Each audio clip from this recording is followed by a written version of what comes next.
ஒரே ஒரு சப்ஸ்கிரைப் மட்டும் பண்ணிட்டு பாருங்கள். பாண்டியன் வந்து அவர் கடையில் உட்காந்துட்டு வேலை செஞ்சுட்டு இருக்காரு. ஃபோனை எடுத்து ஃபோன் பண்ணுறாரு சோழனுக்கு. என்னடா பண்ணுற, எங்கடா இருக்குது, காசு வாங்கிட்டியா அப்படின்றாரு. இன்னும் காசு வாங்கல்றா, இன்னும் கொடுக்க மாட்டேன்னு சொல்கிறாங்க. அதனால தான் நான் இங்கே உட்காந்துட்டு இருக்கேன், நான் வேணா வரவாடா அப்படின்னு. இல்லை வேணாம் நானே பார்த்துக்கிறேன் அப்படின்னு சொல்லிட்டு ஃபோனை வந்து வச்சிடுறாங்க. இல்லை இவனை விட்டா ஆகாது, இவன் ஏதாச்சும் பண்ணிட்டு போகிறான் அப்படின்னு சொல்லிட்டு கிளம்பும் போது பார்த்திங்கன்னா வானதி வந்துடுது. வானதி எங்கே எங்கே போகிற அப்படின்னு சொல்லிட்டு அது வந்து கேட்கும்போது பார்த்திங்கன்னா இல்லை ஒரு பிரச்சனை வெளியே போகிறேன் அப்படின்னு சொல்லிட்டு அது போய்க்கலாம் வா பண்ணி உக்கார்வா, இன்னைக்கு டாக்டர் என்ன சொன்னார் தெரியுமா, கடலை எப்படி போகுதுன்னு ஆரம்பிப்பாங்க. டாக்டர் இன்னைக்கு சரியான காமெடிஸ். ஒருத்தர் சிரித்து வேலை செய்யும் போது எப்படி வேலை போகுதுன்னே தெரிய மாட்டேங்குது. இப்போல்லாம் நல்லா இருக்குது அப்படின்றாங்க. என்ன லாபம் வருதா அப்படின்னு. இல்லை டாக்டர் பேசுகிறது அவ்வளோ நல்லா இருக்குது அப்படின்னு சொல்லிட்டு சொல்கிறாங்க. டாக்டர் பற்றியே பேசிகிட்டு இருக்காங்க. பாண்டிக்கு அப்படியே அங்கே என்ன ஆனான்னு சோழன்னு தெரியாது உக்காந்துட்டு இருக்காரு. நான் கிளம்புறேன், பிரச்சனை ஒன்று, சோழனுக்கு ஒரு பிரச்சனை அப்படின்றாங்க. அந்த ப்ரோக்கு என்ன பிரச்சனையாச்சு அப்படின்னோடனே இந்த மாதிரி வாடகைக்கு போனால் அங்கே ஒரு அட்வான்ஸ் கொடுத்தா அந்த அண்ணி வந்து நான் போக மாட்டேன்னு சொல்லிட்டாங்க. அந்த அட்வான்ஸ் காசை வாங்குறதுக்காக போனால் அங்கே அவங்க தரமாட்டேன்னு சொல்கிறாங்களா. ஐயோ அடிச்சிட்டு போகிறாரு. சரி நீ கிளம்பு அப்படின்னு சொல்லிட்டு சொல்கிறாங்க. இல்லை நில்லு நானும் வரேன் அப்படின்னு. நீ எதுக்குடி இப்போ அப்படின்னா, இல்லை நானும் வரேன் அப்படின்னு சொல்லிட்டு வண்டியில் ஏறி உட்காந்து போவாங்க. 2 பேரும் போனவொடனே பார்த்தீங்கன்னா கரெக்டாக போய் அந்த வாசப்படிக்கிட்ட நிற்பாங்க. இவர் வந்து காலில் விழுந்துருவார், அந்த ஓனர் காலில். ப்ளீஸ் சார் கொடுத்துருங்க சார், என் பணத்தை எப்படியாச்சும் கொடுத்துருங்க சார் அப்படின்னு சொன்னோடனே பாண்டிக்கு என்ன ஆச்சோ எப்பா ஓடி போயிட்டு எழுற மேலே என்னடா பண்ணுற நீ அப்படின்னோடனே வானதி சிரிக்குது. அது அந்த பக்கம் நின்று அவங்க சிரிச்சுட்டு இருப்பாங்க. இவங்க வந்து ஐயோ என் காசை கொடுத்துருங்க சார் ப்ளீஸ் சார் அப்படின்னு சொல்லிட்டு அவங்க காலை பிடிச்சி கெஞ்சி கேட்பாங்க. நீ என்னடா பண்ணுற, கண்டவன் கல்லெல்லாம் ஏன்டா விழுறடி, நீ கும்ம நிறுடா, என்ன தம்பி என்ன கண்டவன் கல்லெல்லாம் விழுறேன்னு சொல்கிற, அவன் காசு கொடுத்தான் அது கொடுக்க முடியாது, அதெல்லாம் கொடுக்கவே முடியாது அப்படின்ற மாதிரி பேசுகிறாங்க. டீ பாண்டி கொண்டாரு கும்ம நிறுடா, நான் வாங்கிக்கிறேன்டா அப்படின்னு சொல்லிட்டு என் அப்பா கல்லை கூட நான் விழுந்ததில்லை சார் ப்ளீஸ் சார் கொடுத்துருங்க சார், என் பொண்டாட்டி போனால் வீட்டில் சேர்க்க மாட்டேன் சார் என்ன அப்படின்னு சொல்கிறாங்க. என்னப்பா அவங்க கூட ஒரே இதாக போச்சு அப்படின்னு சொல்லிட்டு சரி காசு இங்கே வந்து கொடுக்குறாங்க சார், காலை விட்ட பின்னாடி காசு கொடுக்க மாட்டேன்னு சொல்ல மாட்டீங்களே சார். ஐயோ கொடுக்குறேன் தம்பி கொடுக்குறேன் அப்படின்னு சொல்லிட்டு அவங்க அங்கேருந்து காசை எடுத்துகிட்டு வந்து கொடுப்பாங்க. அப்போ பார்த்தீங்கன்னா கரெக்டாக இருக்கான்னு எண்ணி பார்த்துட்டு 500 ரூபாய் கம்மியாக இருக்கு. ஐயோ தம்பி எண்ணி பாருப்பா கரெக்டாக அப்படின்னு சொல்லிட்டு கரெக்டாக எண்ணி பார்த்துட்டு சரி சார் நான் வரேன், ஐயோ நீ இந்த பக்கமே வந்துடாது அப்படின்னு சொல்லிட்டு அவங்க வெளியே வரும்போது வானதி ஓடி போய் ஒளிஞ்சிக்கும்.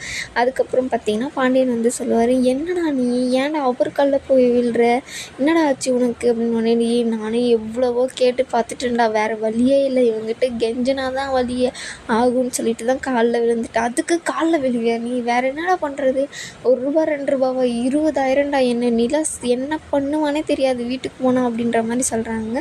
அது வானதி வந்து சொல்லுவோம். ஓரமாக நின்று பார்த்துட்டு இருக்கோம். வந்தோடனே பார்த்தீங்க என்ன ப்ரோ நாங்கள் உங்களை என்ன பண்ண நினச்சேன், நீங்கள் நச்சிச்சு கன்றாவே போய் காலில் விழுந்துட்டு இருக்கீங்க அப்படின்ற மாதிரி சொல்லுவாங்க. நீ எதுக்கு இப்போ இங்கே வந்து இவ்வளோ எதுக்கு எங்கே கூட்டிகிட்டு வந்த அப்படின்றாங்க. இல்லைடா நீங்கள் பிரச்சனைன்னு சொன்ன அதனால தான் வந்து கூட்டிகிட்டு வந்தேன், நான் கூட என்னவோ நினச்சேன் ப்ரோ உங்களை எங்கே மண்டி உடச்சிருவீங்களான்னு சொல்லிட்டு, இங்கே வந்து அவ்வளோ சீனெல்லாம் இல்லை உங்களுக்கு, நீங்கள் போய் காலில் விழுந்துட்டு இருக்கீங்க அசிங்கமாக அப்படின்றாங்க. ஆமாம் என் நிலமையில இருந்து பார்த்து தான் உனக்கு தெரியும், இவ்வளோ நான் என்ன பண்ணுவேன்னே தெரியாது, இவ்வளோ கூட்டிகிட்டு போயிடுற மரியாதையை, நான் இங்கேருந்து போகிறேன் போங்கடா அப்படின்னு சொல்லிட்டு அவங்க அங்கேருந்து போயிடுவாங்க. உனக்கு எங்கே எப்படி பேசணுன்னே தெரியாது அவனது, ஏன் இப்படி பண்ணுற, ஏன் உன் அண்ணன் தான் போய் அவர் காலில் விழுந்துட்டு இருக்காரு, என்ன இது நான் கூட ஏதோ ஒரு பெரிய சீன் நடக்க போகுது, நான் இப்போ என்ன உனக்கு சண்டை நடக்கணுமா, ரோலில் எங்கே நினச்சி சண்டை நடக்கும், அதை போய் பார்த்துட்டு விலைக்கு விட்டுட்டு வருவோம் வா அப்படின்னு சொல்லிட்டு அங்கேருந்து கூட்டிகிட்டு போயிடுறாங்க. நைட் ஆனவொடனே நிலா வந்து வராங்க. பாண்டியன் பல்லவன் வந்து படிச்சுட்டு உட்காந்துருப்பாங்க. என்னடா சின்சியராக ரொம்ப படிக்க ஆரம்பிச்சிட்டேன், இன்னும் இல்லை நீ படிக்கணும் இல்லை அப்படின்னு சொல்லிட்டு, என்னப்பா தோசை செய்யலாமா சப்பாத்தி செய்யலாமா அப்படின்னு செய்கிறேன் வந்து இப்போ கேட்பாங்க. தக்காளி பஜ்ஜி தான் இருக்குல்ல, அதுக்கு வந்து நம்ம சப்பாத்தி பண்ணிவிடுவோம் அப்படின்னு சொல்லிட்டு சொல்கிறாங்க. அவங்க பேசிட்டே இருக்கும்போது வானதியும் பாண்டியனும் வராங்க. ரொம்ப நாளாச்சு வீட்டுக்கு வந்து, ஆமாம் எப்போ பார்த்தாலும் கடைன்னு இருக்க, அப்படி தான் உனக்கு தோணும் அப்படின்றாங்க. கடை வச்சதுலேருந்து வரதே இல்லை அப்படின்னு சொல்லிட்டு எல்லோரும் கேட்குறாங்க. நடேசன் வந்து என்ன மெடிக்கல் ஷாப் ஓனர் இந்த பக்கம் வந்துருக்கீங்க அப்படின்றாங்க. உங்களுக்கு கை கால் வலி வந்து மூட்டு வலி இருந்தாலும் என்கிட்ட வந்து கேளுங்க, நான் மாத்திரை தரேன், இது வரைக்கும் இல்லை நீ கேட்டுட்டல இனிமேல் வந்துடும் அப்படின்னு சொல்கிறாங்க. ஒரு மாத்திரை எடுத்து கொடுத்துட்டு இது சாப்பிட்டு பின்னாடி சாப்பிடுங்க அப்படின்ற. எனக்கு எதுக்கு மாத்திரை, எல்லா சக்தியும் சாப்பாட்டிலே இல்லை, இது சாப்பிட்டு பின்னாடி சாப்பிடுங்க அப்படின்னு சொல்கிறாங்க.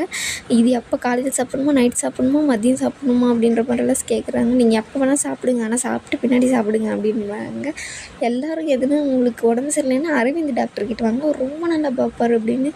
அப்படியே பாண்டிக்கு சுடு நேருது. என்ன இவன் பார்த்தாலும் டாக்டர் டாக்டர்னே இருக்கலே அப்படின்னு சொல்லிட்டு சொல்லுவாங்க. என்ன இப்போது நீ பால் சேர்க்கறதுக்கு வந்தியா இல்லை இவங்க நல்லா பார்க்குறதுக்கு வந்தியா அப்படின்றாங்க. எப்போ பார்த்தாலும் இவருக்கு அந்த டாக்டர் மேலே ஒரு இது, நான் டாக்டரை பற்றி பேசினாவே என் கடுப்பாயிரம் அப்படின்ற மாதிரி சொல்கிறாங்க.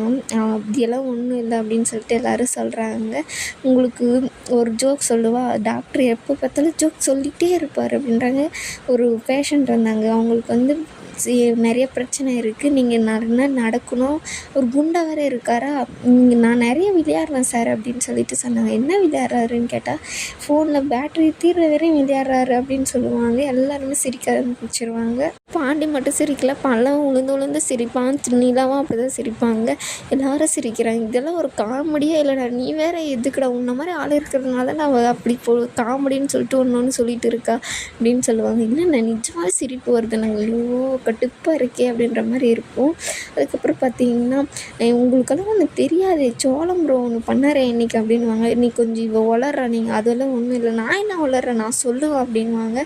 அந்த இது வாங்குறதுக்கு போனாங்க இல்லையா, அவங்க வந்து கொடுக்க மாட்டேன்னு சொல்லிட்டாங்க. அப்புறம் என்னப்பா அடிச்சு கிடிச்சிட்டாங்கன்னா, நானும் அந்த சீனை தான் பார்க்கலான்னு போனேன், ஆனால் அவர் அங்கே போய் பார்த்தா காலை பிடிச்சிட்டு கெஞ்சிட்டு இருக்காரு அப்படின்னு சொல்லுவாங்க. எல்லோரும் ஷாக்காகி பார்ப்பாங்க. இதோட இந்த எபிசோட முடியும்.